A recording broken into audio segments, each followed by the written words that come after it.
down is good removal. It's my new favorite card. Interaction for 1 mana. Get in my cube and stay there forever. It's my new favorite card.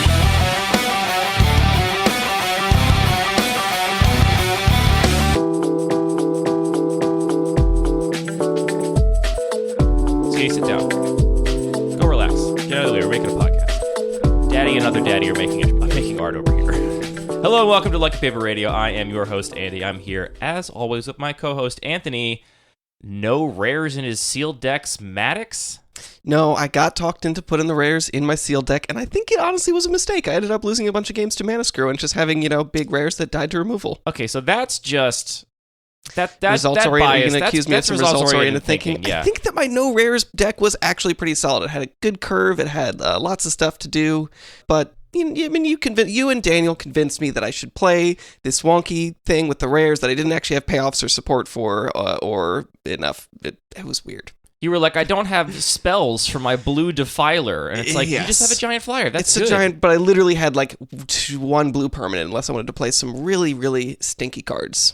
Yeah, but it's just a well-costed flyer in a limited environment. With double blue pips, where I had 2 other blue cards. You played other blue cards eventually. We talked you into it. And by we, I should say Daniel talked you into it, because I tried and you ignored me, and then Daniel came over and you were like, okay, Daniel, whatever. Look, sometimes you just have to hear something more than once. I hear that. It's funny, I find myself actually falling into this pattern a lot. I'm not going to say trap. I don't know if it's wrong, but playing so much cube the way we do, I feel like I am much more accustomed to, like, building a deck rather than just playing my best cards. And in Sealed, I feel like you're often just supposed to play your best cards and ignore some things like curve and maybe how reliable your mana is, because games are going to go long and you're going to cast most of the spells anyway. So I feel like I'm oftentimes falling into the trap the other way. Maybe I've overcorrected at this point. Now I feel like because I fell into that trap enough times, now I open a sealed pool and I'm like, good cards in 4 colors? 4 colors it is. Like, that's what we're doing. I mean, it's definitely somewhere along that spectrum, and it is hard not to overcorrect and figure out where the right balance is. Yeah. My second sealed pool I was much greedier with, and it did better. So there's my results-oriented ticket for the day. Gotta be greedier. It's settled. And my first pool, I just had like a good blue-red pool. There was no real reason for me to be in a third color, so I just played a blue-red deck, and it was good and fine. And then my second pool was like, I think a much less clear pool in terms of how to build it. I had like really good white rares, no other white cards, similar to how you had good blue rares, but no other blue cards. And then, but none of my fixing was on color, which I know you also had that problem in your pool. Yeah, that was really annoying. I had I had maybe 2 green cards that I thought were playable, and every single one of my duels was green. It was like, okay, I guess I could play these green cards if I want to. Yeah. So, but yeah, I ended up just playing. I was like, all right, well, good cards from 3.5 colors, and I jammed them all in a deck, and it worked pretty well. So, there's results-oriented thinking for you in both directions. We're both right, apparently. Great. I'm excited about this episode, Anthony. This is the second in our 3-part installment, Dominaria United set review episodes. The first episode from last week was our mechanics and themes. If you haven't listened to that, go back and check that out. That's where we talk about all the themes in the set from a design perspective, absent any power level evaluations or specific cube context. This episode is where we talk about the cards we are interested in for our own cubes. So just in the context of the cubes we're curating, what are the cards we're most excited about? And then part 3, whether it's next week or the week after, is going to be our community set review, and that's where you come in. This is your absolute last chance to go and fill out the survey at luckypaper.co/survey/DMU. It'll be linked in the show notes, and it's linked on our homepage. And also, we are accepting voice memo hot takes. Right now, I gotta say, I have quite a few hot takes from one person who sent in quite a few hot takes last time, too. So if you also want to be on the episode and not just have one person dominate the airwaves, then send them in to mail@luckypaper.co or find me on Discord or Twitter. I think this is the best way, Anthony. This is, like, as far as I can tell, the most robust way to call a shot for the future. If you have some like group chat or whatever where you like say some card's going to be good, you can just fake that in Photoshop if you want. This is going to be published on a podcast feed you don't have control over with published by a timestamps. notarized third party where it will be your hot take escrow over Exactly, here. exactly. So if you want to call your shot, if you want to be able to point back and say, I said that card was going to be good or I said that card was going to be trash, then this is your chance to forever enshrine that take in podcast archives. But Anthony, I want to sink our teeth into our own cubes. You said you've only got cards for one of your many cubes. Are you not really actively curating some of them Look, anymore. we got so many cubes in the local play We do group. have a We lot. don't necessarily play all of them all that often, so still got my regular cube is my base cube. So we still play the irregular cube pretty regularly. The mono black cube. We play the irregular cube regularly. We're- You said we played the regular cube irregularly. Don't worry about it. We're probably going Who's to on first? take apart the mono black cube at some point, just because that's a couple cards for the turbo cube are getting swapped in between. I got a mono black commander deck I'm trying to maintain, and the turbo cube is ever present as a weird thing. But how much maintenance does that need? I feel like you get more new cards for that cube than some other weird cubes. Like the Degenerate Micro Cube, most sets I have nothing for. This set, for example, I have nothing I'm testing for the Degenerate Micro Cube, which is actually why I like having that as my second paper cube, because it does require very little maintenance to feel like I'm still keeping up. Sure. I definitely agree. Like, usually whenever a new set comes out, I'll do the classic searches. Things that cost 2 and a single colored pip, things that just cost 2 generic mana, things that have abilities that just cost 2 generic mana. These are things that are likely to be extremely broken in the Turbo Cube, where all spells and abilities cost 2 less to cast and activate. And this set, there was actually just not that much. Usually, there's some little dinky artifact that does something, a couple, like, powerful creatures that when they cost 1 mana end up doing a whole lot. In this set, I was surprised to not find much. I don't know your list, but I'm wondering if the one card you're testing is the one card I'm thinking of, and we'll probably find out is. when we get there. We'll talk about it because I'm not sure if I want to include it or not. Okay, then I think it definitely is the Great. card I'm thinking of. I'm pretty sure. So you've got mostly the regular cube. I have my Bun Magic cube, which is the main cube I'm curating, and then I do have some changes for the Combat Trick mini cube. Of all my other weird novel cubes I've designed but not built in paper, this is the one that I still keep up with a little bit, and it got a couple nice little treats in this set, so I am going to be making edits to that on Cube Cobra.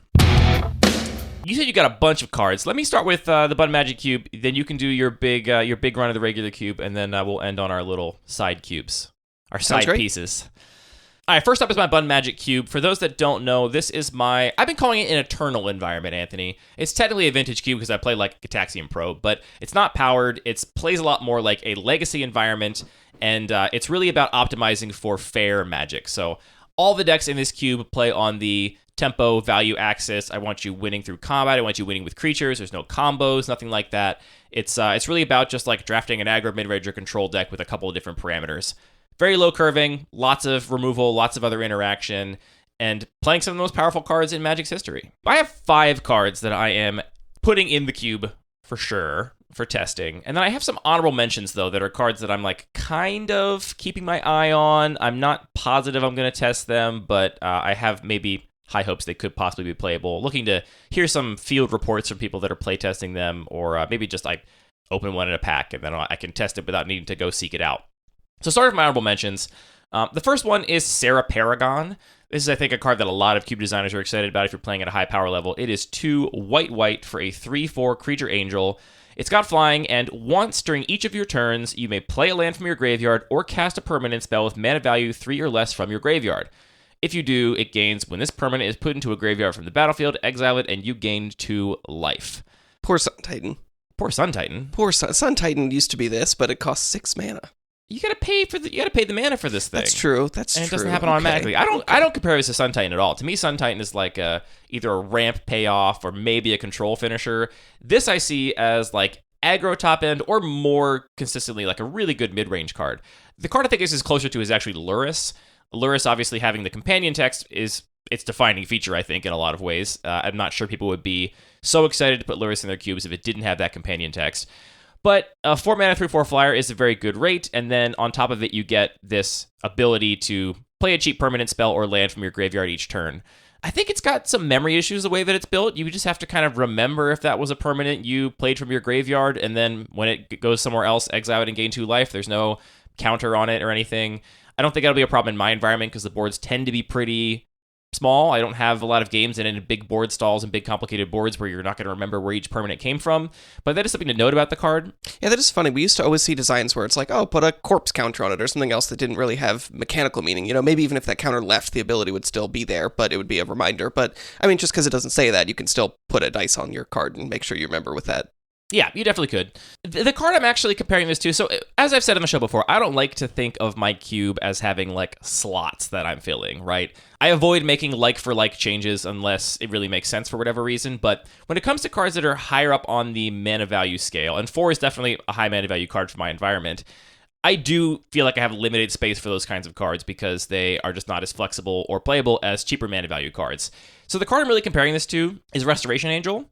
They're both 4 mana, 3/4 flyers. Serra Paragon has another white requirement. I don't think that's a huge deal. I'm not really thinking about that too much. And they both have this additional value, which I think is my favorite kind of additional value, which is the kind of additional value that changes depending on the context and how you've draft and build around it. So, for example, Restoration Angel being able to flicker cards that you've specifically drafted with the hopes of flickering them with Restoration Angel means that it is powerful in this flexible, interesting way. And I think Serra Paragon is similar. You can definitely just put this in any old white deck that has cheap permanents and hope they end up in the graveyard.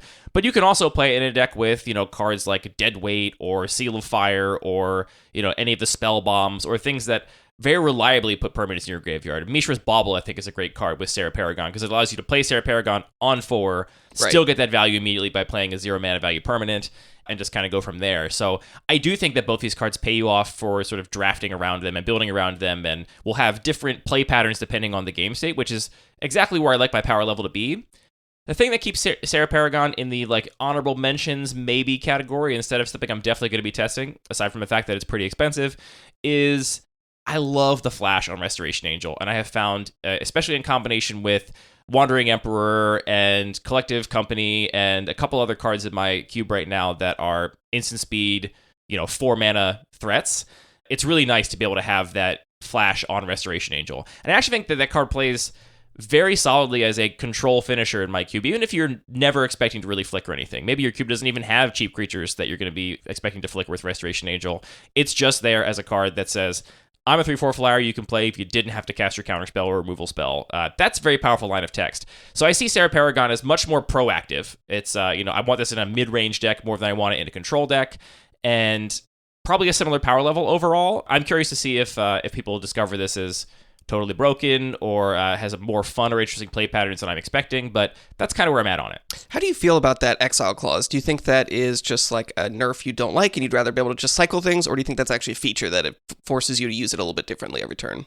I like it from a design perspective. I mean, it definitely makes it less powerful, I think, because you're not just going to be recycling the same thing over and over again, but that is kind of boring. So the fact that that's kind of also why I think it pays you off for drafting around it, right? Because maybe naturally a permanent or two will have gone to the graveyard by the time you can play your 4-drop, but it's unlikely you're going to have that 3rd or 4th permanent. So to have a deck where you really actually have permanent spells that are meant to go to the graveyard, I think will make this even better, because you'll actually get to activate it multiple times because you're not going to get to reuse that same permanent spell over and over again. Beautiful art, too, on Serra Paragon, it must be said. My next honorable mention is Quirion Beastcaller. This is 1 and a green for a creature Dryad Warrior. It is a 2/2. Whenever you cast a creature spell, put a +1/+1 counter on Quirion Beastcaller, and when Quirion Beastcaller dies, distribute X +1/+1 counters among any number of target creatures you control, where X is the number of +1/+1 counters on Quirion Beastcaller. Can that not be written more simply? Do you like +1/+1 counters? Let's talk about +1/+1 counters. Can that not be written more simply? Can they not just say distribute its +1/+1 counters among, I feel like I've seen this before on modular creatures or whatever. Does it have to have the X variable in there? I mean, it could be. That's a great point. I mean, I assume it has to. They think about these things. I just don't understand why that can't be written a little more simply, I guess. Part of it might be something like modular. They can hide a lot of that complexity in the canonical rules text and then just give you reminder text that reads a little bit succinctly, but doesn't have to conform to the same sort of rigor. Yeah, this card says creatures. Have creatures, do creature stuff, and it'll be powerful. I'm always looking for 2-drops that have the potential to snowball and win the game. We've talked on the show before about how I really like my 2-drops being potentially game-winning threats, even if it involves investing some additional mana, some additional build around, or, sequencing in a particular way. And this definitely fits that bill. I mean, this, if you get to cast 1 creature spell with this thing, a 2-mana 3/3 is a great rate for almost any environment. That's your Watch Wolf territory, but you're just in mono green. And if you get to do it a second time, obviously it's looking very good. I don't think in my environment it compares that favorably to something like a Tarmogoyf, where you're very often paying 2 mana for a 4/5 or a 5/6. Here, it's going to take a long time to get to that point. And when you compare this to something like Sprite Dragon, which is another creature that gets a +1/+1 counter for a certain type of spell being cast, it's much harder to chain together a bunch of creature spells than it is to chain together a bunch of non-creature spells, because in most environments you don't have a bunch of cantripping creatures, whereas it's much more common to have a bunch of cantripping spells of some sort where you can just kind of play a bunch of instants or sorceries, play your Preordain into your Ponder, into your Opt, into your Abundant Harvest, and put a bunch of counters on something like Sprite Dragon. Here, I think it's going to be harder to really grow this thing very quickly. I mean, it's definitely going to change on the based on the environment a lot. Like, I can definitely imagine contexts where you have a bunch of cheap proactive creatures, maybe you have some pelt collectors, or, even just an environment with a bunch of elves. You can play this on turn 2 and then play 1 or 2 creatures the next turn and you're attacking for 4. Like, a lot of that power sort of has haste in a way. And in contexts where you actually care about the counters, maybe you're proliferating or you have other things that are able to use those counters, the ceiling here is really, really high. Yeah, but we're not. That's for next week. We're talking about my cube. Okay. No proliferate in my no cube. Proliferate. No proliferate. No hard skills. Not even a little bit. No, none of that stuff. So here, this is just a creature that grows and then maybe has some value if it dies in something other than a board wipe. If it dies in a board wipe, you're not going to put those counters, and I feel like that is most of what you want to ensure yourself against if you're playing a 2-drop creature deck. So yeah, I don't know. I'm not quite sure how this is going to play. I think it's a pretty rough top deck, but that's true for a lot of 2-drops. Your cards like Tarmogoyf are the exception there, not the rule. The other thing that keeps me a little bit less excited about this is often in my green decks, I don't want to spend turn 2 playing a 2-drop because I hope to have 3 mana, and I want to spend turn 2 playing a 3-drop instead. And so I think the way this curves with other things, unless, as you intimated, you could go 2-drop, 1-drop on turn 2, which would be quite potent, I think. Unless you're doing that, I feel like this is going to slot kind of weirdly into the existing curve. But I think this card is very pushed. I mean, a 2-mana 2/2 is a fine rate, right? It's not below rate, and then it just grows over the course of the game, which is obviously good. And then distributing its counters among any number of target creatures is a lot better than just putting them on one creature, because put those counters on a bunch of different targets so that one removal spell doesn't undo the extra value you get from this thing dying. So that can definitely happen with these kinds of effects where your opponent can see it coming. So it's like, oh, cool, we'll trade in combat, and then your opponent knows they can keep up a removal spell and, kill the thing that you're about to target and get those counters on. I was playing with somebody who is relatively new to Magic. They played back in Revise, haven't played since then, and they came back out to the DMU pre-release because I talked them into it. And I felt a little bad because they were so excited to play the Weatherlight Completed in their pool. And boy, if that card doesn't just say, have a removal spell in 9 turns. And every time I was just like, hold on to this removal spell, and you'll jump through a bunch of hoops to try and turn it on, and then I will evaporate your mythic cool card. Sorry, welcome to Magic. Rude. So yeah, I'm not sure about Beastcaller. I don't know. If you have a hot take about it, if you think it's either really good or really bad, let us know by sending in a voice memo. My last honorable mention is actually kind of similar. It is Electrostatic Infantry. It's 1 and a red for a 1/2 with Trample. It's a creature dwarf wizard, and it says, whenever you cast an instant or sorcery spell, put a +1/+1 counter on Electrostatic Infantry. This, I think, very reasonably is drawing comparisons to Sprite Dragon. Sprite Dragon does trigger on all non-creature spells, though in an environment like mine, most of those are going to be instants or sorceries. I have fewer artifacts and enchantments and planeswalkers floating around than a lot of people do. That's how you're mostly going to be triggering your Sprite Dragon anyway. Those are the spells that are easy to chain together, right? It's not usually easy to chain together planeswalkers, but it's pretty easy to chain together some instants and sorceries. I think his card would actually be very good in my cube, and it fits a lot of my design goals, and so it almost made the main section. The one thing that kept me from doing it is actually a design consideration, which is that I feel like my goal for my cube is to enable a number of different strategies, a diversity of strategies within each sort of color combination and color pair. I don't want things to be prescriptive. I don't want you to have to do a particular thing if you're drafting a specific color pair. I want people to be able to combine cards in novel, interesting ways. And I love the red-blue tempo deck with, spell payoffs and cheap threats and things like Sprite Dragon and a bunch of cantrips. I love that deck. And so a lot of cards for that deck end up in my cube. And I'm starting to get a little bit worried that if you start drafting in that direction, you just get kind of pulled.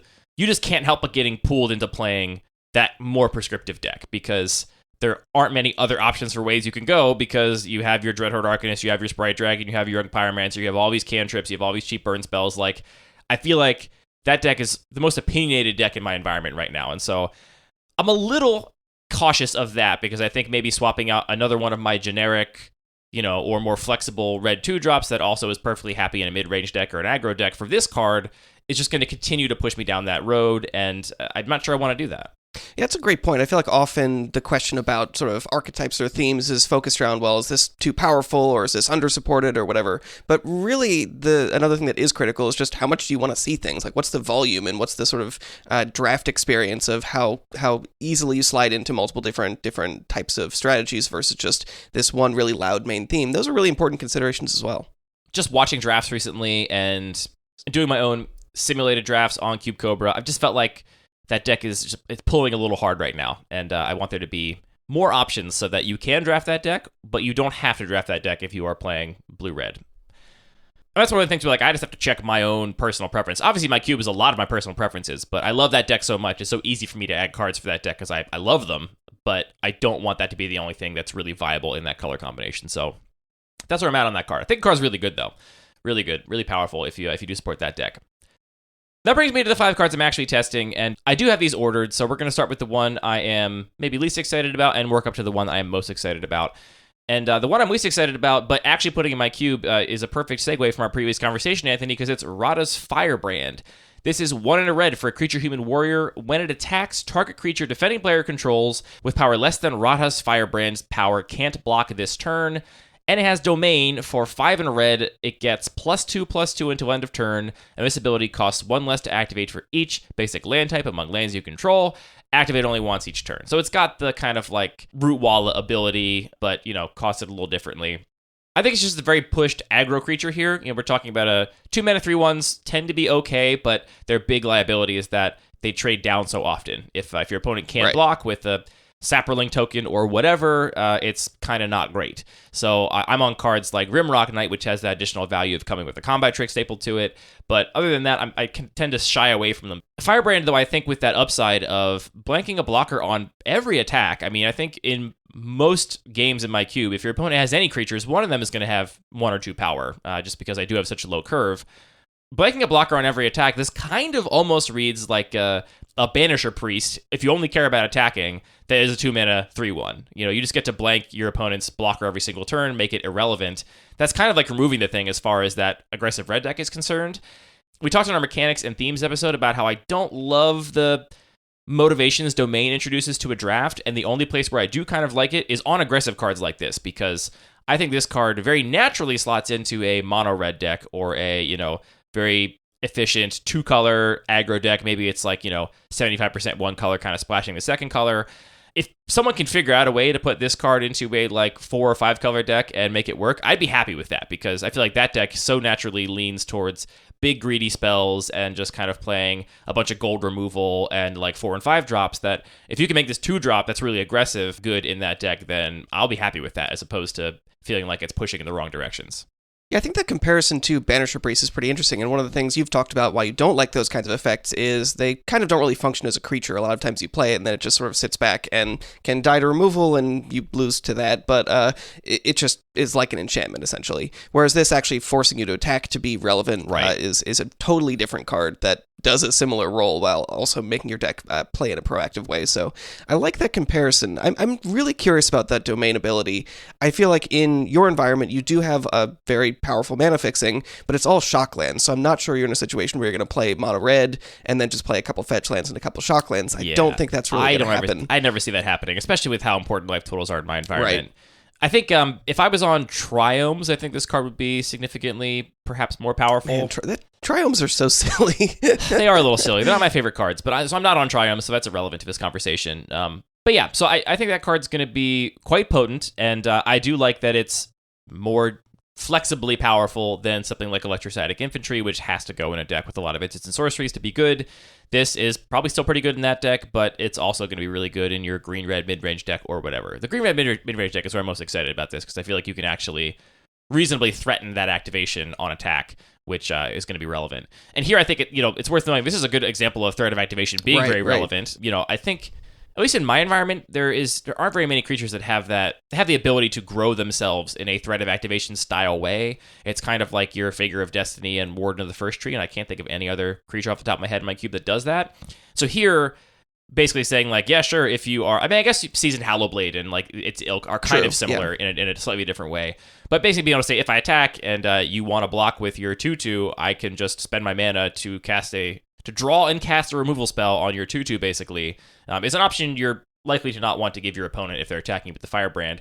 Yeah, I mean, those abilities work well together. It's like, I'll stop your least relevant creature, and then if you want to block, you're more likely to be blocking with something that is actually meaningful that you don't want to block with. Yeah. The other thing I think is going to happen here is I can see this very often being a threat of activation thing all game until the very, very late game, and then it becomes, okay, now I actually will activate, and then I'll attack, and I'll blank your big blocker and swing out for lethal. Yeah. I think that's going to happen fairly often, too.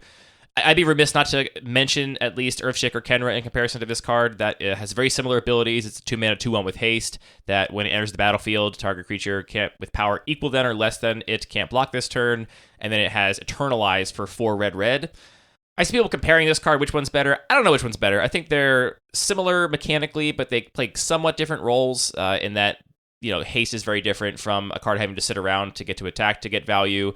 I think if you do get to attack with Firebrand, it's better because it's got more power and can play other things, but I also really like Earthshaker Kenra's ability to threaten being eternalized after a board wipe or in response to a removal spell. I've had a fair number of games in my cube over the years, and in a situation where my Earthshaker Kenra becomes effectively unblockable because if my opponent blocks it and kills it, then I get to eternalize it, and they're just dead on board, and so they have to they have 3 turns to find an answer because they're at 6 life, and if I get to eternalize my Kenra, they die, and I have 6 mana, and so they are under this interesting lock, which a card like Radha's Firebrand is not going to be capable of putting your opponent under. So I think they're different enough that I would not be like, oh, I have to cut Earthshaker Kenra if I add this because they have this similar, target creature can't block text. But yeah, I think Firebrand's quite good. I will say it doesn't spark joy. I'm not like, oh, I love this card. It just, I think it's effective and fits the goals of my environment, and bread and butter, decent 2-drop. The next card does spark a lot of joy, and I actually don't think it's quite as good a fit for my environment, but it sparks so much joy that I have to put it in, and it's Shivan Devastator. This is X and a red for a creature Dragon Hydra. It is a 0/0. It's got flying and haste, and Shivan Devastator enters the battlefield with X +1/+1 counters on it. So Fireball the creature, basically. Big, dumb Fireball Dragon. Yeah, I mean, I love how clean this card is. I love the name. I love the art. I love that it's a dragon. And I think it is quite powerful. I mean, in my environment, it's very low curving. And so I still like scalable cards because they can sort of fill in an empty spot on the curve, so you could always be using all of your mana every single turn. But there is definitely a limit to how many scalable cards you want to play, because as soon as you have 2 scalable cards in your hand, now you're just playing 2 slightly below rate things instead of playing your curve all on rate and getting to fill in that one empty spot with a scalable card. So there's definitely a limit to the number of scalable cards I can actually, I think there's a limit to the number of scalable cards you as a player should put in your deck in my environment, I guess is what I should say. So where do you actually expect to be casting this in your curve most often? I feel like maybe to compare this to Stonecoil Serpent, that was a card that, it kind of looks like, oh, it's this big X creature, I want to wait until I have 7 mana and make a 7/7. But in your environment specifically, I feel like I'm often casting it at 2 or 3, like you're saying. 3 is pretty common for Stonecoil Serpent. Where you have a gap in the cards you draw in terms of the curve you can cast. But this having haste, I feel like you almost do kind of want to just sit back a little bit and get your opponent with it. I don't know exactly what the play patterns are going to be. I think this is going to go in decks that hopefully have a lot of things to do with their mana, and you hopefully can just hold it to the late game and then kind of surprise them out of nowhere with a 5/5 flying haste creature, which would be quite threatening. I'm looking at the floor as at 3 mana. I don't really want to be casting this for 2 in my environment ever, I don't think. I don't think a 1/1 flying haste is worth 2 mana. Maybe if I had some really potent equipment in play that I had to hit my opponent with and they had no flying blockers, I could see myself doing it, but I think it's going to be really rare. I think the floor is at 3 mana for a 2/2 flying haste, which is totally great. Love that card. I mean, I don't play Lightning Phoenix, but Lightning Phoenix fits that definition. I do play Phoenix of Ash, and Phoenix of Ash is a 3 mana 2/2 flying haste. That has a different upside. The upside on that card is that you can escape it and have it come back a little bigger. And the upside on this card is that you can obviously cast it for more mana and make it bigger in the late game. I think it's kind of similar to that. This doesn't really fit in perfectly with any of my visions for my red decks in my cube, with the exception maybe of green-red again, because if you get a bunch of mana, you can just kind of dump it into this thing and start attacking. But when I think about the nuances and the card interactions, it doesn't interact in interesting ways with any of the cards I'm playing. It's just a good card you play because it's good. And that's the reason I might not keep it in forever, but I think it's so cool. I just got to play it because I love the clean design. So that's where I'm at on Shivan Devastator. At the end of the day, that is all that matters. It's true.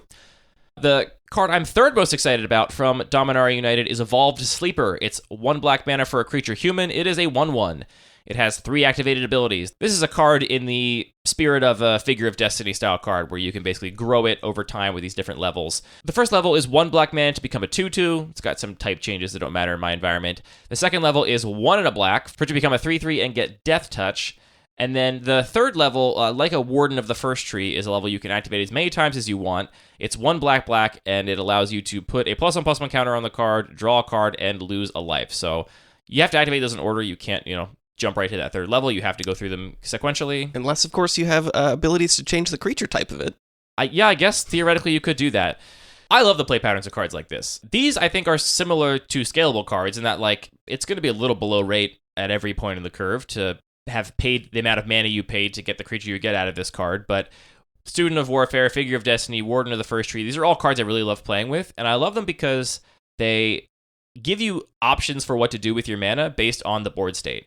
So, for example, if I think I might be facing down a board wipe, or a deck that might have a board wipe, I'm going to usually be choosing to dump mana into my Figure of Destiny, Student of Warfare, Warden of the First Tree, instead of playing more threats, because I'm just going to say, okay, either I'm going to make you spend a single target removal spell while you have your board wipe in hand, because you don't want to waste your board wipe on one creature, because I'm going to keep making this thing threatening enough that it's going to kill you. Or if you have no single target removal, I'm going to make you waste your whole board wipe on this Figure of Destiny or whatever by threatening to make it huge. That option to decide where you spend your mana, and it's kind of like a mana sink, like always having something to spend your mana on, I think is really potent. This thing grows at a reasonable level. I mean, it grows very similar to Figure of Destiny. You end up paying 2 mana to get a 2/2 and 4 mana to get a 3/3. Which I think is fine. And again, this falls into the category of threat of activation. You can't activate these things at instant speed. It's not actually level up, so you can do this at the end of turn if they've done nothing. You can do this in response to a block or response to a removal spell.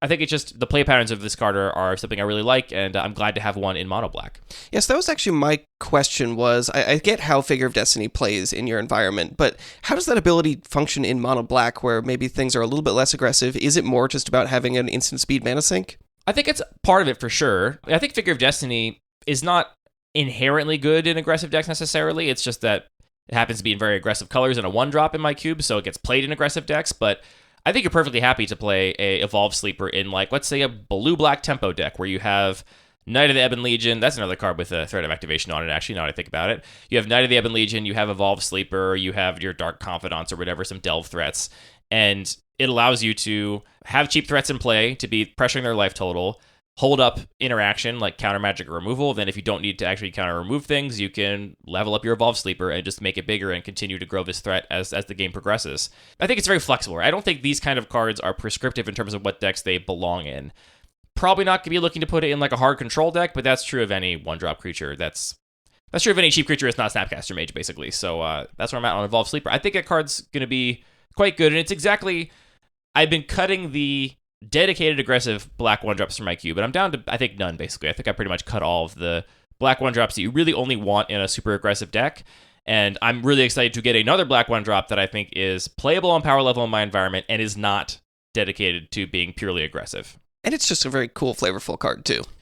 It is. And, dude ripped. That is true. Big hot guy hours. He's only getting bigger. On Evolved Sleeper.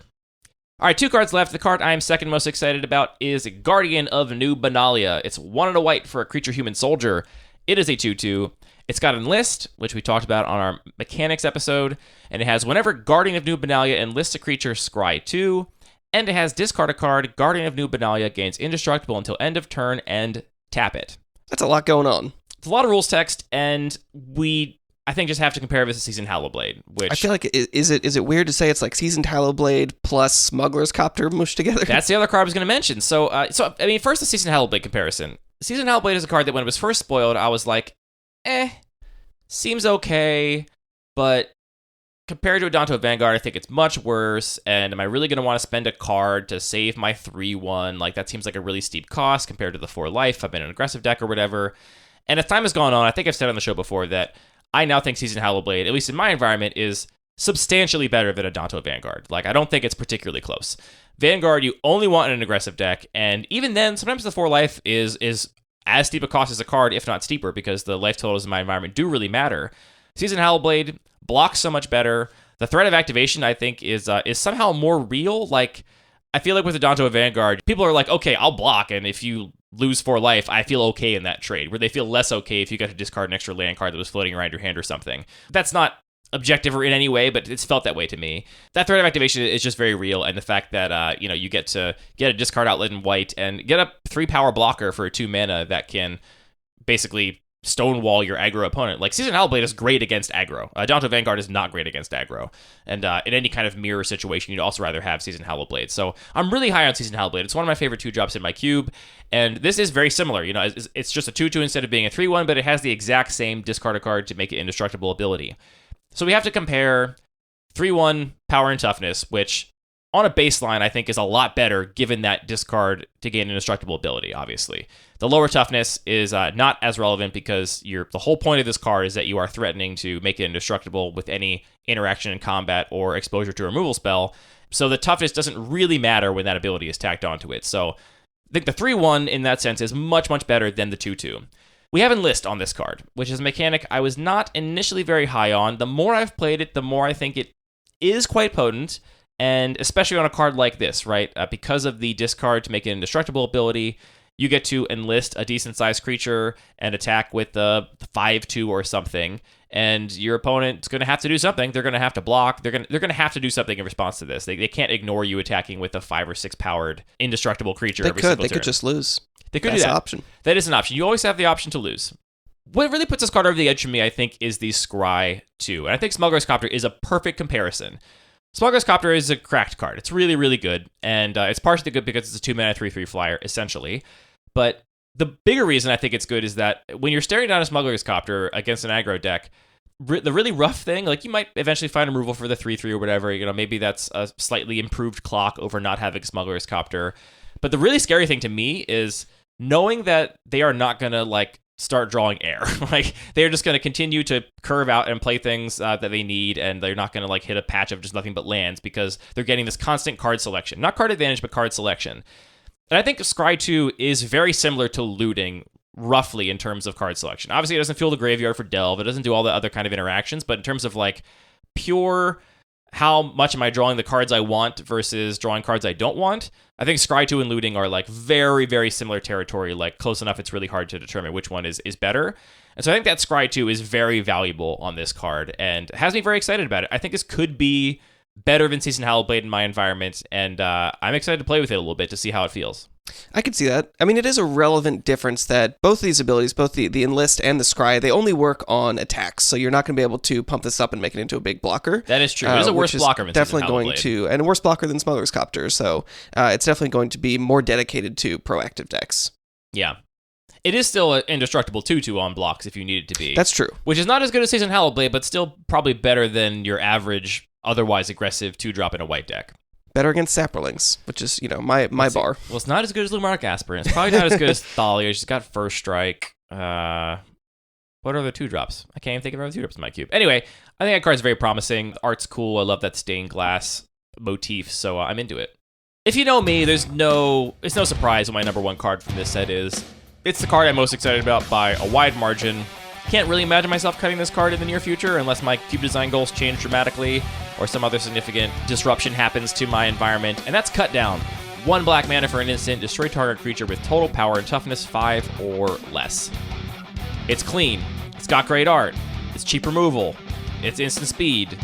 What's not to like about this card? It's got a limitation that scales with the tempo and state of the game, which, as we talked about in our texture removal episode, is exactly the kind of removal I like. It's a hit on all quadrants. I love this card. Mono Black Lightning Bolt. What's not to like? Do you think the rules text is a little bit clunky, though? No. Okay, great. Settled. We don't talk much about this card because I just love it. I think it's clear why I love it. It's great. It's simple. The one thing I'll say is I don't think it's crazy good. I've seen some people talking about how it's maybe better than Fatal Push or whatever. I think it's worse than Fatal Push. Honestly, I think in a lot of environments it's going to be worse than Disfigure, which is a card a lot of people don't run. But Disfigure, if you're looking at creatures who have the same power and toughness, then Disfigure and Cut Down are going to kill the same things, right? Disfigure kills essentially things with total power and toughness 4 or less. This kills 5 or less, but it's not going to kill a 3/3. So the edge there is that Cut Down can kill a 1/3 or a 1/4 or something if your environment has a lot of those. My particular environment doesn't have very many of those kinds of stat lines. And the fact that they can respond with a combat trick or something to save this creature, or it doesn't do the thing in combat where your Disfigure allows your 2/2 to just straight up eat their 3/3 instead of, trading with it or whatever. I don't know that it's crazy powerful. It's just clean, it's good cheap removal, and I'm excited to play it. I don't think it's incredible, I just think it's another in the canon of cheap removal spells that happen to have the kind of restriction I like, and so that's why I'm excited about it. But if you're excited about this card and you are not on Disfigure, consider Disfigure. Disfigure's a good Magic card. Disfigure's a really, really good Magic card.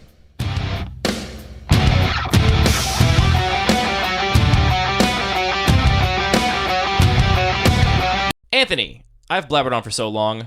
Let's talk about the regular. I think you have way more cards than I do. Hopefully you'll have less to say about them. Otherwise, we'll be here for like 4 or 5 hours. Yeah, so I have 15 cards and nothing to say about any of them. So we can go through these very quickly.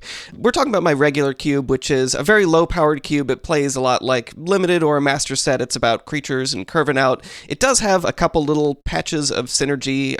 Usually not enough that there's, the color pair isn't all about a thing, but there are a couple different options where you can try and put together a little bit of spells matter, a little bit of artifacts, and figure out how to optimize getting the most out of these, like, sort of under-supported synergies.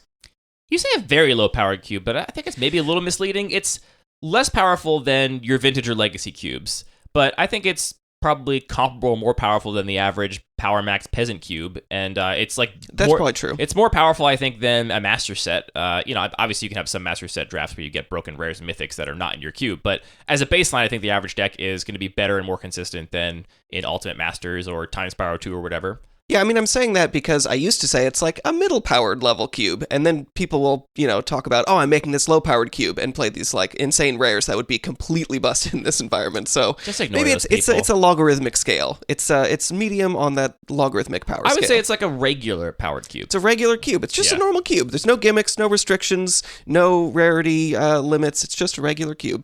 So 15 cards. It's really hard to design a cube at this power level, to be honest. I think that's maybe more interesting to this discussion is just that design space is challenging than these individual cards because there are just so many options, in a lot of very high-powered environments you're talking about in the new set. What are the standouts? What are the really high-powered cards that are just going to be relevant in that high-powered environment or might be quote-unquote upgrades to things that are in the environment? Here another way to think about that, I think, is that if you are playing at the limits of power, then you've already a priori kind of ignored a bunch of cards and said you don't care about them because they just won't be impactful or relevant. Even if they would be, right? I think there's a lot of cards that actually would be totally competitive, but you're just not interested in cards that don't meet specific parameters. So I feel like what I'm looking for in new sets is not just the most powerful cards, but like cards that do something that no other card has done before, which oftentimes is related to power level, right? Because if a card has done something more powerful before, then that card thing's kind of been done before. And so I'm looking for stuff that it's like, this is a novel design space, and it's partially novel because the game hasn't been pushed in this particular way before. Whereas you might be looking for a card that is just middle of the pack in terms of power level, but just happens to have particular themes or key off on particular game mechanics that you're interested in keying off on, where maybe the card that you're otherwise playing in that slot, as it were, is not quite as clean or not quite as perfect for that space. Right, so a lot of these are like, oh, this is sort of similar to a card I'm already playing. I want to swap it because it, mechanically is a little bit cleaner or has an opportunity to interact with other things a little bit differently. The first thing I think we should talk about broadly is off-color kicker. I think that's the reason why I have a bunch of cards here, is that I really do love off-color kicker. I was going to say, I feel like in the last couple set reviews, you've had like 1 or 2 cards for the regular cube. And we've talked about how like another thing about having a cube at a lower power level is that you can also just say, well, none of these things really fit my goals, and so I'm just going to pass on all of it. Right. So this set is a hit for you, as opposed to some past sets where it's like, I get a card or two. I think so. I'll be honest, I'm going to be a little bit skeptical about some of these cards, but I think that they're worth giving a try. So maybe it makes sense just to go through the off-color kicker cards that I'm curious about first. Yeah. So the first one is Phyrexian Missionary. This is 1 and a white for a 2/3 with kicker for 1 and a black. It has lifelink, and when it enters the battlefield, if it was kicked, return target creature card from your graveyard to your hand. So Gravedigger, but better. Yeah, something that's really interesting is I'm looking at these cards and I'm thinking about what is the floor, what is the ceiling, and how likely are you going to put this into a deck that maybe doesn't quite support the kicker. And it's really different for some of these cards. Some of them I'm looking at and thinking, well, I'm never putting this in a deck where I don't expect to have access to the kicker card. Maybe I have a curve where I just need to play it, but I'm always going to want to have access to that second color. With this one, honestly, I'm interested in it because I think Gravedigger is an awesome card, and I like being a little bit more flexible because, honestly, Gravedigger, which is in the environment, is a little bit difficult to make work just because it is 4 mana. Grave Sifter is in the environment, Grave Shifter is technically in there because why not? It gets more creature types. There's something could You got happen. zombie stuff going on. I think Gravedigger is a zombie. There used to be a little bit more tribal stuff. But what I'm most concerned here, honestly, is I think a 2/3 lifelink for 2 mana is pretty pushed for this context, and I think this will end up just in a lot of white decks. I don't know if it's pushed, but it's definitely going to be extremely relevant stat line in a lot of matchups. Yeah. A 2/3 lifelink just kind of stifles a lot of aggro decks that can't get rid of it or don't have 3 power to attack with, which is a decent number of decks in your environment. Like, you do have a lot of those heroic themes where, you might trade with it eventually, and they might gain a little life, but you will get to pump a creature or something to actually eat that creature. Right. The other important piece of context is the context matters, and I'm thinking about this in a particular environment and sort of the way that is playing currently, and currently sort of the white-black and white-black-red Mardu color, grindy, get-back stuff from the graveyard, those kinds of themes are very powerful, playing a little bit more. They do perform very well in your environment. Right, maybe a little bit louder than I want it to be, so some of these I might just be, throwing in. I don't have a strict number of cards in the cube, so I can just throw in whatever. This might be one I'm cutting something else in that theme to make sure I'm not amping up that theme too much. Or at the very least, you're kind of like diluting it. Like, if this is not one of the premier cards, this is not your Mayhem Devil or whatever, then your cube is bigger, so it's just one more chance that Mayhem Devil will not be in the draft, and this card will be in instead, which kind of dilutes that theme. Right. Although Mayhem Devil will I know never that be one got seen cut again. Yeah. I can't otherwise. Now that Mayhem Devil is gone, I can't think of what the other best payoff cards are for that archetype. Judith the Scourge Diva is still in there. Judith's good. And it's amazing how much worse Judith is than Mayhem Devil, though. Like, it is truly shocking. But much more fun to play against, true. at least. Much more fun to play with and against. Well, yeah, at least play against. So next up in the kicker cards, Juniper Order Rootweaver. So this is 1 and a white for a 2/2. There are so many bears in the set. I love the bears with kicker overall. It's got kicker for just a green mana, and if you kick it, it enters the battlefield with, it enters, you put a 1/1 counter on a creature you control. So this, I think, is going to line up in the space where I'm pretty much only going to put this in my green-white decks. But the reason that I'm interested in off-color kicker so much is I do have a lot of lands that do other stuff. So you might be playing your Horizon Canopy in your deck that is just playing, black-white, or isn't necessarily playing green, but having that opportunity to then say, oh, well, I'm interested in this Horizon Canopy because I also might want to splash this card. I think that's a really cool space, and being able to put that counter on something to power up something that cares about its power is just a play pattern that I enjoy. This is a very regular cube card. I think in the regular cube, a 2-mana 2/2 or 3-mana 3/3 on curve is a perfectly fine flexible card, and the fact that you can put that counter somewhere else is gravy. I think it definitely fits with the cube really, really well. Easy. Not too much to say there. So I've got 2 blue cards in the kicker space. One is Protect the Negotiators. This is 1 of blue. It's got kicker for a white. It's an instant. If it was kicked, create a 1/1 white soldier creature token. Counter target spell unless its controller pays 1 for each creature you control. Love the design of this card. So it's relevant that the things happen in the order they're written on the spell. So if you kick it, you get the soldier, and then the counter goes off. So it's going to count that 1 soldier. I think this is just a nice, clean counter spell. Might be okay. This is again in the space where if this was just a blue-white spell, I'd probably want, 5+ white sources to put it in my deck. I think here it's like, oh, if I have 2 white sources, I'm pretty happy putting this into a deck that I'm going to be pretty confident it's going to be relevant. Yeah, it definitely matters that you have enough cheap creatures that are in the deck that you expect to be able to turn that on. Like, this is not a hard control counterspell. This is a tempo counterspell where you're going to be on board threatening them and then use this to protect your board. But this is an environment where the blue decks have creatures. There isn't, just a pure control deck that's just playing counterspells and removal. So I think that this is going to be a relevant spell, and I do think I want to up the density of counterspells and interaction in blue. Maybe just give blue a little bit more power in general. So I think this is going to be a good fit. Love the design of that card. So cool. The other one I'm also a big fan of in blue, Phyrexian Espionage. 2 and a blue for a sorcery with kicker, 1 and a black. Draw 2 cards. If it was kicked, each opponent discards a card. Divination is a classic card, just 3 mana, draw 2 cards. It's a little bit underpowered, I think, or at least not exciting to a lot of players, so I'm always looking for a little bit of a twist on a Divination, and I've tried a couple in the past, but I think that this, again, it's like if I have a couple black sources, I'm going to be much more excited about putting this card in my deck, and I think that that ability is going to be relevant. That's all fine. I'm more surprised that there is no Rona's Vortex. So I actually just had this on my list and deleted it for a couple reasons. I think Rona's Vortex is... let me actually pull it up. Rona's Vortex is just 1 blue for an instant. Return target creature or planeswalker you don't control to its owner's hand. If the spell was kicked for 2 and a black, put that permanent on the bottom of its owner's library instead. So basically a unsummon or a Anguished Unmaking in blue-black, kind of. I mean... Putting it on the bottom of the library is pretty removed. It's basically exiling it. Right. So this was on my list, and then I actually deleted it just before we started talking about this. I thought it was maybe worth talking about, but there's 2 reasons I'm really turned off by this card. I am always interested in like an unsummon with a little more because unsummon doesn't quite work in this context, but I really don't like that you can't target your own creatures. I knew you were feel gonna like say that that takes a lot of the flexibility out of it.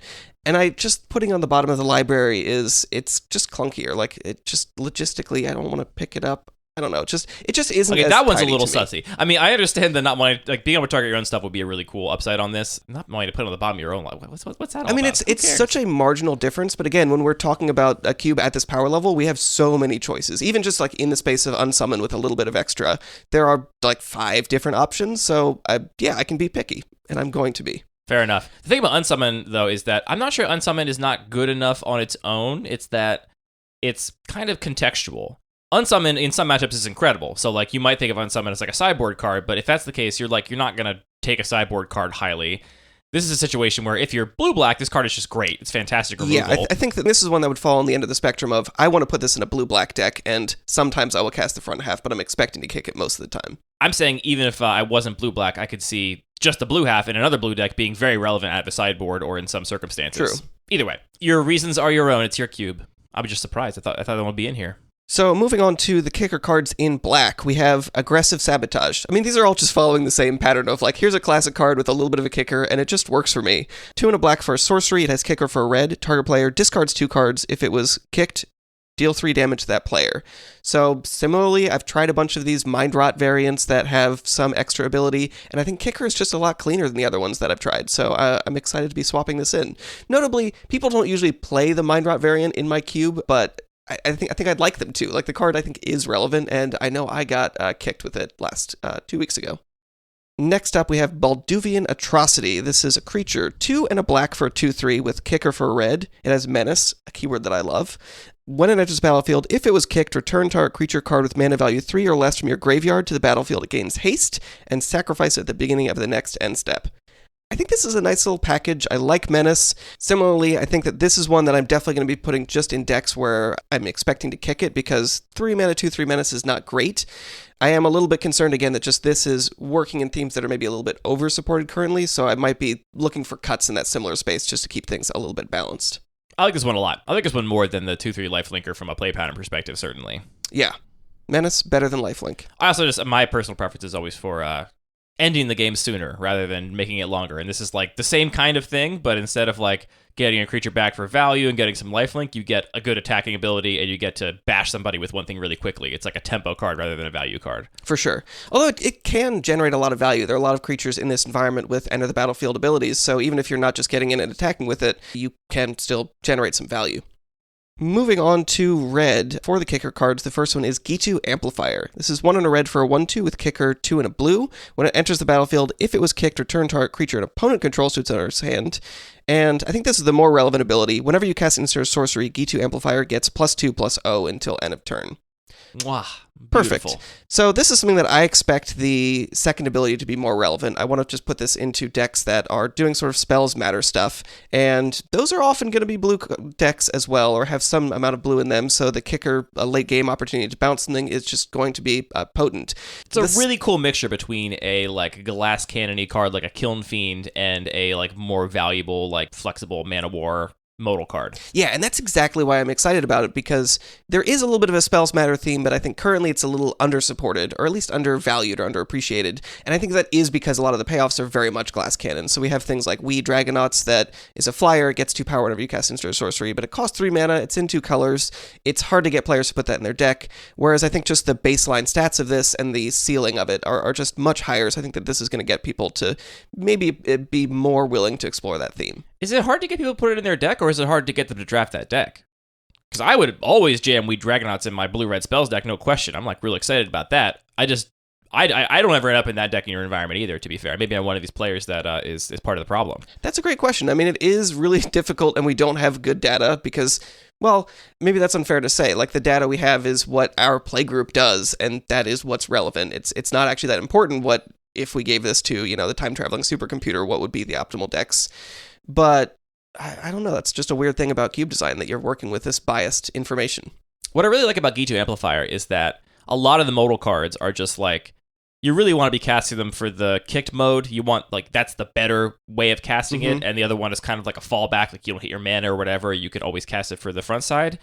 here was a lot of hands and game states where, like, I want that front mode, right? Oh, yeah. Like, yeah. let's say that it's turn 2, I'm on the play, you've got nothing in play, and I have a Lightning Strike and a Bounce Spell in my hand. I'm absolutely running out that Ghitu Amplifier because I'm going to get to attack for 3 on back-to-back turns, bare minimum, and get to answer whatever things you play without needing that bounce mode. So there are times where I'm going to be much more excited about playing this as a 2-drop than I would ever want to kick it.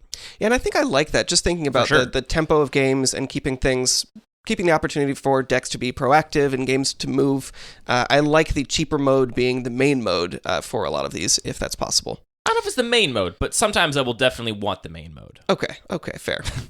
Next up, Sprouting Goblin. This is 1 and a red for a 2/2, kicker green. When it enters the battlefield, if it was kicked, search your library for a land card with a basic land type, reveal it, put it into your hand, then shuffle, and pay red and tap, sacrifice a land, draw a card.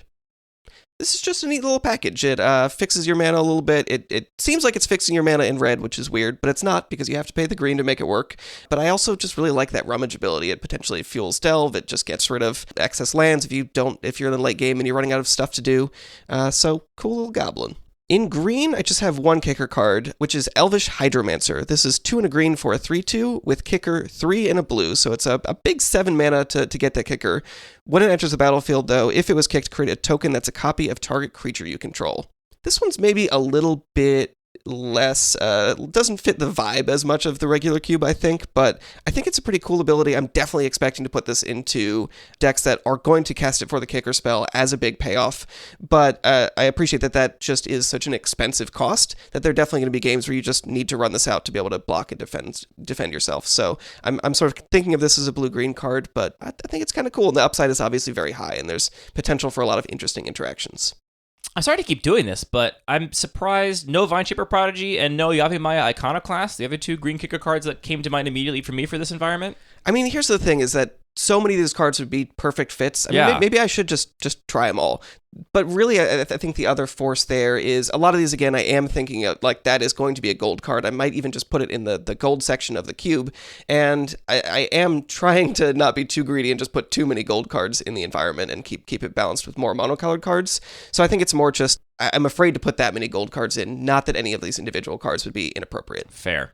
Especially Iconoclast, though, because the front side of that is perfectly reasonable. It's a 2-mana 3/2, which is good in your environment. And also, I know you're always trying to push those aggressive green decks. You're right. I'm putting that on the list. Whee! I got one. So Yavimaya Iconoclast, 1 and a green for a 3/2. It's kind of pushed. It's really pushed. That card's really strong. Kicker for red. It has trample. When it enters the battlefield, if it was kicked, it gets 1/1 and gains haste until end of turn.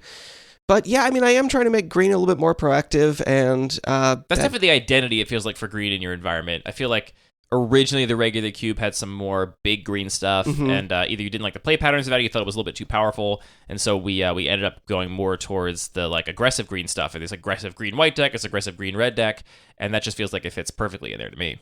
Great point. I'll play that in my green white heroic deck for sure. Doing a Absolutely. live in your green white heroic deck where you've got that one. It's a 3/2 trampler in my heroic deck with all of my. I don't even need the Sunbaked Canyon. I'll just play that as a green card. I mean, you'll take the Sunbaked Canyon. I'll definitely do that too. So yeah, I mean, I'm just really excited for these kicker cards because of that flexibility and interesting deck building, interesting mana base building experience, and the way they function in the draft as well. I love these cards too, so I'm excited that the regular cube is an environment where they can shine, because as much as I love them, none of them are going to cut it in the Bun Magic cube, which makes me shed a little tear. All right, so I do have 6 other cards, and these are mostly just like small tweaks to existing cards. First up, in white, Resolute Reinforcements. It's 1 and a white for a 1/1 creature. It has flash, and when it enters the battlefield, create a 1/1 white soldier creature token. So this is basically exactly Raise the Alarm, except it's a creature instead of an instant or sorcery. I don't actually have Raise the Alarm in the cube currently, but it's a card that I really like. It has a lot of, I mean, it's a great simple card, but I think in white specifically, there are more things you can do with it being a creature, whether that's way more, yeah, caring about, whenever you're casting creatures, or being able to blink this or return it from the graveyard. So I think that this is going to be a nice little perfect fit. Love it. Also in white, Prayer of Binding. This is 4 mana for an enchantment with flash. When it enters the battlefield, exile up to 1 target non-land permanent opponent controls until Prayer of Binding leaves the battlefield. You gain 2 life. I think this is going to be an easy little swap for Faith's Fetters. It has flash, which I think is an upgrade that makes sense, because I think at 4 mana, Faith's Fetters is a little bit difficult right now. I also appreciate that I think the rules text is a little cleaner, that it just exiles the thing instead of the sort of can't activate abilities and, can't attack and block. And honestly, the 4 life on Phase Fetters is a lot. It's like a little bit swingy. So I think downgrading that to 2 is a nice little change. Feels like a big downgrade to me. Really? You think this is less level. powerful? Yeah. I feel like the Flash is such an important difference. This is 5 mana overall, though? No, it's still 4 mana. Oh, maybe I misheard you. Okay. That's actually pretty comparable. It's pretty comparable. Yeah. I mean, this is the kind of like real nerdy stuff we can do at this low power level. It's like we have these cards that are so similar, and thinking about, do I actually like gaining 4 life? That's a big life swing on a card that otherwise is a little bit underpowered. So in blue, I'm curious what you think about this one. Tolarian Terror, 6 and a blue for a 5/5 creature serpent, and it costs 1 less to cast for each instant or sorcery in your graveyard, and it has Ward 2 as well, so you have to pay 2 extra to target it. What I think in what way?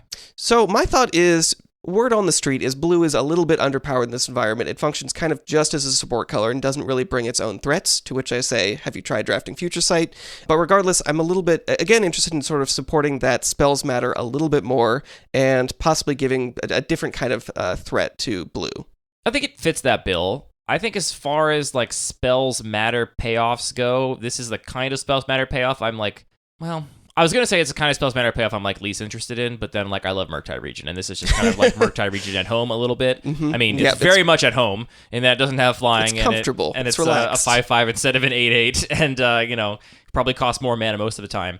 I don't know. I guess like if that's something you're looking to do, I'd be surprised you wouldn't look at like Talrand or something like that that's more splashy and exciting. I don't think people are going to look at this and be like, ooh, I see this pick 4, I'm drafting the blue spells deck. I think it's going to be like a late pack, hopefully you get it and wheel it because no one else wants it kind of card in this environment. Yeah, that's a fair point. But it will perform. I mean, it's a good card. I really like it in DMU Limited. I think a 5/5 Ward 2 is annoying, and you get to play it for really cheap and then hold up other spells. It's it's in a good spot. All right, so that's maybe a little bit lower on the end of things that will stick around. Maybe its important role is just thinking about blue threats in a little bit of a different way. The other red card I have is also Electrostatic Infantry, which you had on your maybe list. I think similarly, again, trying to just push the spells matter theme a little bit. I'm actually a little bit surprised to see that you, just on power level, were thinking about this for your own cube. Do you think it's a little bit overpowered here? No, but this is on the power level that would make me more excited to... Like, I will take this early in a pack. Yeah, it's much more exciting than the Serpent, for sure. Yeah, and it's going to pull me into this deck, and it's a real payoff. I also really like that this fits with like the Heroic theme, too, because the Heroic thing needs spells to target your creatures in order to trigger Heroic. So even though it's not a Heroic card, it fits right in with that deck. I think it's a good fit in your environment. I don't think it's overpowered, certainly, but I think it's powerful enough to be a pull, to be a driver of the draft. I think that's exactly what I'm looking for. Yeah. Are we done with blue? We're done with blue. How? Anthony, how are you not playing Aether Channeler? You were on Manowar, and you were like, Manawar's not exciting enough. I'm going to try Baron. There was this whole, like, trip you went on of, like... trip of what if this let you draw a card and bounce your own things. Well, we had a lot of conversations about how, like, you love Manowar, but you wanted it to be a little more exciting, and so you tried Baron, then you were like, actually, Baron has more text, but at the end of the day, isn't as exciting. I want to go back to Manowar. This is Manowar, but more exciting. This is everything you could ever ask for. Did I ever say Manowar was not exciting? It's a jellyfish. What's not to like about Manowar? I'm gonna check our transcripts. I feel like we had this conversation on the podcast, and you were like, people are not excited enough about Manowar, which is why you did Baron instead. You know what? I'm excited enough about Manowar. It's there for me. This is my cube. Do I like Aether Channeler? I don't think. Sounds like you don't. Think I do. I don't love these just like modal menu cards. It's just like pick one of these things. True. You it's don't like those. Not super resonant. It's not super flavorful. I mean, the card is powerful. I think it would be a very high pick in this environment, but it doesn't spark joy for me. We'll probably talk about this more next week, but I don't think it's that powerful. I think it's like the tiniest little itty bittiest notch better than Manowar. Does let you bounce your own things. It does, yes. Not a jellyfish. So those kinds of it's difficult fair. That's the last time I will do that this episode, I promise, where I'm like, you're not playing this card? What? Will we have another color and maybe gold cards, maybe artifacts? I'm done. That's the list of cards in my head. I do think about your cube a lot when I'm looking at spoilers now. I play it enough and think about it enough that I'm like, ooh, regular cards. More, yeah, I love that. They're just regular cards now. Yeah. So one more card in green. We've got Tail Swipe. This is 1 green for an instant. Choose target creature you control and target creature you don't control. If you cast a spell during your main phase, that creature gets +1/+1 until end of turn. Then those creatures fight each other. Prey upon, absolutely in shambles. Yeah, Prey upon with addendum. I like fight spells. They fit with the little bit of a heroic theme that is present. I do just like the color pie. Is that a weird thing to say? And green being somewhat limited in its removal, but that being said, there are a couple of fight spells, and people just don't play them that much. But I think maybe at this mana cost and with that potential upside, this might be one people are a little more likely to play. So this is just going to be a lateral swap. We'll see. I'm not sure people are going to play this one anymore, to be honest. Yeah, but yeah, probably not. Oh well. I think if you want people to play fight spells, you need Primal Might. I mean, that card would definitely be played. That card is very powerful. Card is not nice. All right, maybe I'm focusing a little too much on the spells matter theme, but there just have been a couple different options. We should have talked about this in the mechanics and themes episode, because there really is a bunch of spells matter. Not that that isn't present in a lot of sets, but in the set in particular, I've noticed a lot of it. We've got Balmor, Battlemage Captain, blue-red for a 1/3 flying legendary creature, bird wizard. It has flying, and whenever you cast an instant or sorcery spell, creatures you control get +1/+0 and gain trample until end of turn. I think this is similarly just a card that is, it's obviously a little bit louder. It's a gold card in a color pair that does a lot of this, so it's going to be a pretty clear signpost. It also just has a very much higher floor than a lot of the other spells matter stuff. So I think this is going to be reasonable in power level and might draw people into that deck more. What do you think? I think loud is the best way to describe it. It's definitely the kind of card where it will stand out in a pack against other stuff like Tail Swipes and Tolarian Terror. So it'd be that card has got more text on it and looks cooler. Are you on Sprite Dragon? I only ask because I'm curious how you compare this in terms of viability in the regular cube to a card like Sprite Dragon. Sprite Dragon is in the environment. It's honestly, it's one of the more powerful cards. It's up there near the top, and I think Sprite Dragon is still more powerful just because it's less situational. It doesn't rely on you having a big board. But on the other hand, the trample I think is going to be relevant here. Yeah. I'm not sure how it fits in your environment, but... I mean, obviously you're going to want both if you want either. Oh, for sure. And you're keeping We Dragonauts in too, right? I wasn't planning on it, but maybe you're talking me into it. Yeah, I want all those flying creatures that care about casting spells. I'm going to bounce your little ground creatures and play my flyers and bash your face in. So that's what I've got for the regular cube. I'm going to keep looking at the set. I'm going to look more at these other off-color kicker cards, but I'm just excited to try them out. It's a banner set for the regular cube, apparently. I'm excited that you're testing so many cards. It's exciting when cubes change. It's, fun times. All right, you said you had one card for the Turbo Cube. Let's save that for the end. I think I know which one it is. We're going to find out. I have 3 cards I'm putting in the Combat Trick Mini Cube.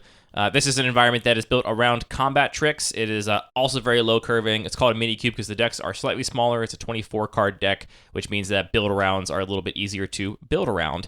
And there's actually some really great cards in this set for the Combat Trick Mini Cube. These are also ordered in terms of my level of excitement. The first one is just Shore Up. This is the Combat Trick. 1 blue mana for an instant. Target creature you control gets +1/+1 until end of turn and gains hexproof, and untap it. Cerulean Mists at home in shambles. It's a shame because I love Cerulean Mists, but being able to untap stuff is very relevant here, and it's a super cheap combat trick that protects your stuff. This is one of the best, I think, protection spells like this we've seen in blue ever printed. Probably the best one ever printed. I saw Aspiring Spike testing this in Modern in a blue-red Murktide deck because it is the only time we've gotten an effect like this on blue that is as powerful.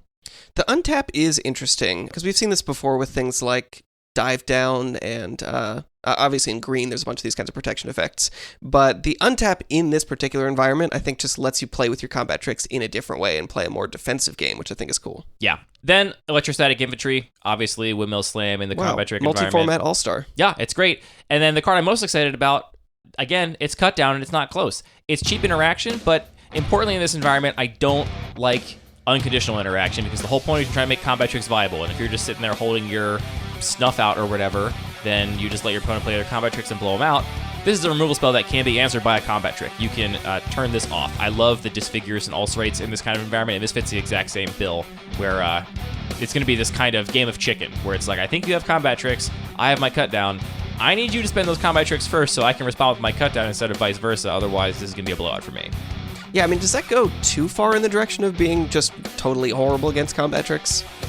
No, I don't think it's horrible. I mean, it's still 1 mana removal. Your opponent's going to tap out at some point. They're going to think they got you, and you're just going to, get them out. So, I don't know, we'll see. I mean, I love Disfigure and Ulcerate in that environment. Also, to be totally honest, I haven't played that environment in 9 months, a year probably. We've got so many cubes. Well, part of it is that we played that a fair bit over the, we were still under lockdown because we were playing digitally. I don't have this cube in paper. Now we play in paper again. I haven't played digitally in forever, so I haven't touched this cube in forever. I could honestly see maybe trying to build it. It's not expensive in terms of the cards. There's like a Snapcaster Mage in there and stuff, but for the most part, it's like pretty affordable cards, and it's not that many cards. It's a smaller cube, so it's not out of the question to build it, and I do really like the decks that come from that environment. They're really very explosive, and the gameplay is pretty unique, so Cut Down, though, that's a multi-form and all-star for me. I love that card, and I would put it in any cube that it was reasonable in. It's just so great. Is there a cube that it's not reasonable in? The Degenerate Micro Cube. Okay. Doesn't kill Merit Lage. It don't do shit there.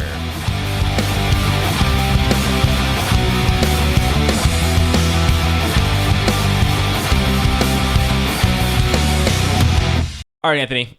I think I know the card for the Turbo Cube. Is it? So should we clarify what this ridiculous cube is? Yes, do that. I'm sorry. First, explain the Turbo Cube. So the Turbo Cube is a very novel environment that everyone starts with an emblem that says spells you cast and abilities you activate cost 2 generic mana less. So if you have something that costs 2 generic mana, you just cast it for free or activate it for free. It's very silly. Games go quickly, and you get to churn through your deck very quickly. Yeah, and importantly, there's a lot of cards that are quite literally just broken with this, where they're immediate instant win combos, or they're immediate infinite mana combos, that just the card just adds infinite mana or whatever, because it has an ability that, is 2 to activate to add a mana. Right. You don't include stuff like that, yeah. Yeah, I've omitted like the Basalt Monolith and Grim Monolith things that just make infinite mana, and also the sort of like color shifting effects that are, 2 mana to generate mana of any color, because that just immediately makes infinite mana. It is like, outside of the things that are literally broken one card combos on their own, it is very much optimized to be playing a lot of the most powerful stuff you can be doing in those restrictions. So you're also not playing a lot of boring stuff, like the Signets would be incredible. You're not playing those. True, yeah. The Talismans would be incredible. You're not playing those. It's just like you're playing with the cards that are uniquely good in this environment, that are otherwise maybe trash, like so a lot of the like Shadow Blood Egg or whatever all of a sudden is a cantripping Mox. Right. It is also not cantripping Mox, cantripping Ritual or Lotus. It's also like leaning into that theme of being turbos. There's lots of things that draw you more cards and cycle, and you're just doing lots of stuff. Yeah. So usually I find a bunch of stuff because they print a lot of little artifacts or things just get weirdly powered up, but I did only find a single card in this. This set was low in artifacts, and there was a couple of cards that had ostensibly Artifact Matters rules text on them, but that was really just for Commander, it seems, and not for this set's limited at all. So the card I think you're talking about is Salvaged Manaworker? That's the one. All right. The rules text on this is it's 2 generic mana, so no mana, for an artifact creature 1/3, and it has 1, add 1 mana of any color. Wait, Anthony, that's broken, except it says activate only once each turn. But it's each turn, so you can play this. It's a Mox, but it's a Mox that you can then use again on your opponent's turn. It's a Wall of Roots that never dies and adds mana of any color and costs 0 and is a 1/3. Yeah, I don't know. What do you think about... I mean, the card's obviously very powerful. It's in the category of cards you're never really passing, but it doesn't draw you a bunch of cards or do anything super exciting.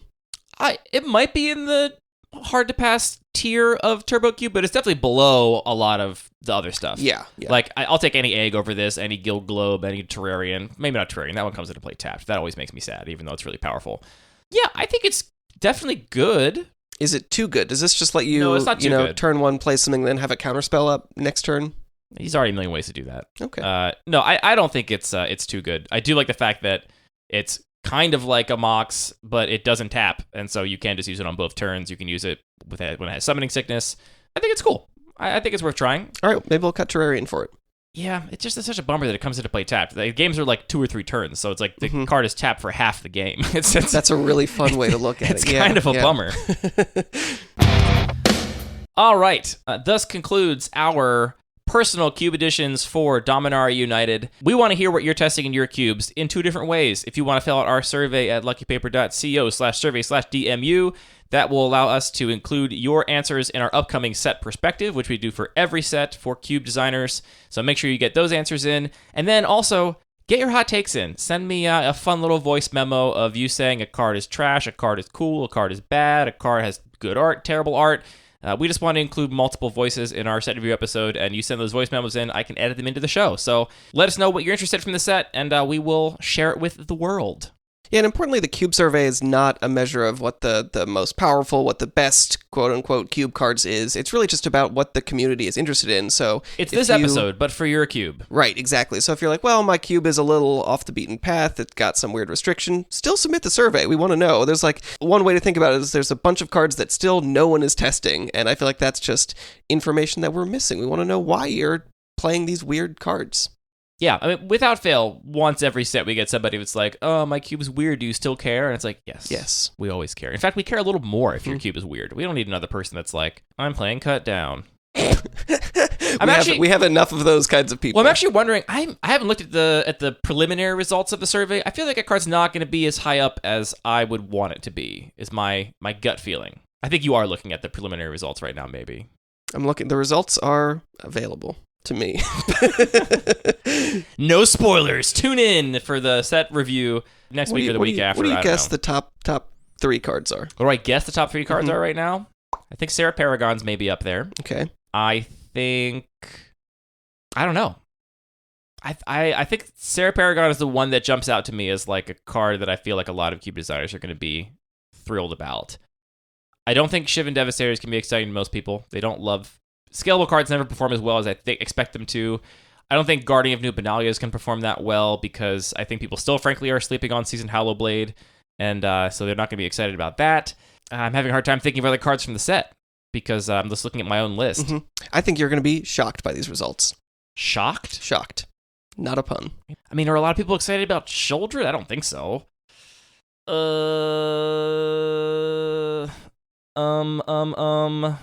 Maybe the Defilers, maybe Jaya's up there. No, I don't feel like these are top 3 kinds of cards. I don't know. My best guess is Serra Paragon. I guess we'll find out in part 3. Tune in for part 3 of the Lucky Paper Dominaria set review episodes. All right, and with that, that is the episode. Thanks for tuning in. All the music for this show is produced by DJ James Nasty. All the Magic cards are produced by Wizards of the Coast. This show is produced by Anthony and I thinking really hard about Magic cards and then speaking into microphones about it. Thanks for doing that, Anthony. I thought so hard.